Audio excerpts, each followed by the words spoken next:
Friend, welcome to my YouTube channel. आज हम BA final year वालों को सोशियोलॉजी फर्स्ट पढ़ाने जा रहे हैं।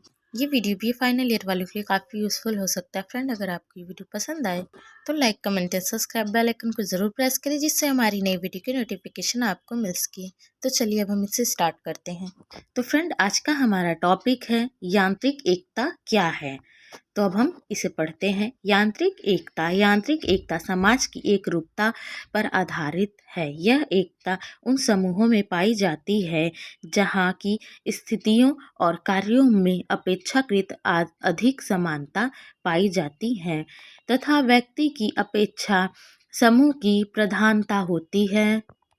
अर्थात व्यक्ति का व्यक्तित्व सामूहिक व्यक्तित्व में विलीन हो जाता है। दुर्खिम का कथन है कि आदिकालीन समाज में जहाँ श्रम विभाजन अविकसित है तथा व्यक्ति सापेक्ष रूप में समाज होते हैं, वे यांत्रिक एकता में बंधे होते हैं, जिसकी विशेषता जनमत और परंपरा के प्रति अंधा अनुकरण है। अतः स्पष्ट है कि यांत्रिक एकता श्रम विभाजनहीन रूप में अपनाई जाती है। इन समाजों में विशेषीकरण या विभेदीकरण नहीं पाया जाता है।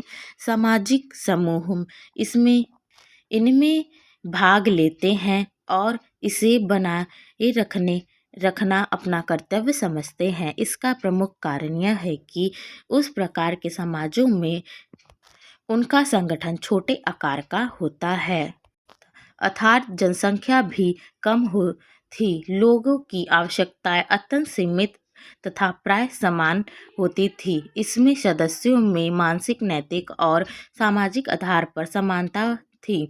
परंपरा, धर्म, प्रथाओं आदि के द्वारा लोग नियंत्रित होते रहते थे। इस प्रकार व्यक्तिगत समानता के आधार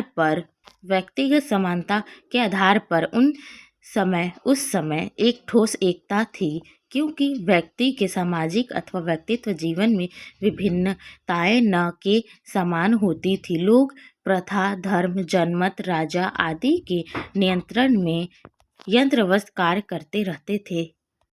इसी ठोस एकता को दुर्खिम ने यांत्रिक एकता कहा है, क्योंकि इसे समाज में जनमत, धर्म और परंपरा आदि का इतना दबाव रहता था कि व्यक्ति के व्यक्तित्व का अपना कोई अस्तित्व न रहकर सामूहिक व्यक्तित्व में विलीन हो जाता था। वह समाज के अनुसार ही सोचता, आदेशों का पालन करता हुआ यंत्रवत रहता था। तो दुर्खिम का कहने का ये मतलब है यांत्रिक एकता से कि समाज में यांत्रिक एकता की वजह से समाज में एक रूपता, मतलब सब एक समान पाए जाते थे सभी मनुष्य। और जब जनसंख्या ही ज़्यादा नहीं होती थी तो लोगों की ज़रूरतें कहाँ से बढ़ेंगी। जब जनसंख्या सीमित थी, मतलब उनके अनुसार ही थी, तो सामान भी उनके अनुसार ही था। किसी को उतनी किसी भी चीज़ की आवश्यकता ही नहीं पड़ती थी और सब एक दूसरे से संगठन में बंधे हुए थे। सामाजिक विचारों में सब बहते रहते थे। जैसे कि यहाँ पे धर्म और प्रथा को ज़्यादा महत्व दिया जाता था, उसी की वजह से लोग एक दूसरे से ज़्यादा बंधे हुए रहते थे, एक दूसरे पे काफ़ी विश्वास करते हैं। और फिर बता रहे हैं कि यांत्रिक एकता में यहाँ पे ये लोग अपने हिसाब से जी नहीं पाते, क्योंकि इन्हें राजा के आदेशों का पालन करना पड़ता है। ये अपने आप को भूल से गए हैं, जैसे उस हिसाब से इन्हें बताया गया कि ये अपने आप को भूल के समाज में विलीन हो गए हैं। सिर्फ अपने आदेश और अपने कर्तव्यों का पालन कर रहे हैं। अपनी इच्छा अनुसार ये कोई भी कार्य नहीं कर सकते हैं। ये लोग कोई भी कार्य करते थे समाज के हिसाब से करते थे, समाज को देख के सोचते हुए ही कोई कार्य ये करते थे, ताकि ये कार्य हमारे समाज के हित में अच्छा है नहीं है, उस हिसाब से ये किसी भी कार्य को करते थे। और अपनी इच्छाओं को तो ये भूल से ही गए थे। यहाँ कानून को भी महत्व दिया गया है। कानून किसी को दंड देने के लिए नहीं, उसे सुधारने के लिए बनाया गया है, ताकि सब अपने आप को अच्छे से रखे और किसी भी प्रकार की ऐसी कार्य ना करे कोई लोग कि उन्हें दंडित किया जाए। फ्रेंड, यांत्रिक एकता के बारे में भी हमने इसके पहले वीडियो में भी आपको बताया यांत्रिक मतलब क्या होता है। यांत्रिक एकता में बिना सोचे समझे मनुष्य को समाज के साथ जोड़ दिया जाता है, सीधा संबंध बनाया जाता है। तो ये सही भी है, क्योंकि समाज में अगर हम हैं तो समाज में हमारा सामाजिक संबंध तो बनता ही है।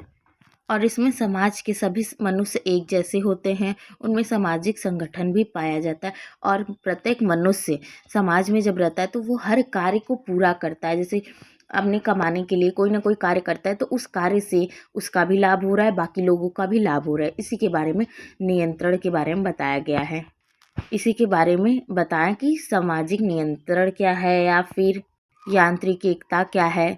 ऐसे सब क्वेश्चन बन जाते हैं।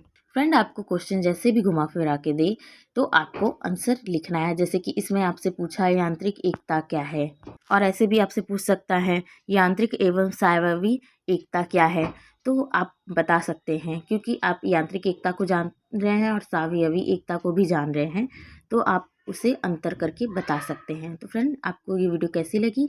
आई होप आपको ये वीडियो पसंद आई हो और समझ में भी आई हो। क्वेश्चन आपको चाहे जैसे दे, आपको लिखना अच्छे से हेडिंग डाल के, क्योंकि ये दुर्खिम द्वारा बताया गया है तो इसमें दुर्खिम मेन है तो आप उनका नाम लिख के ब्लैक से अंडरलाइन कर सकते हैं। आपको जो भी चीज़ें मेन लगे आप उसे ब्लैक से करिए।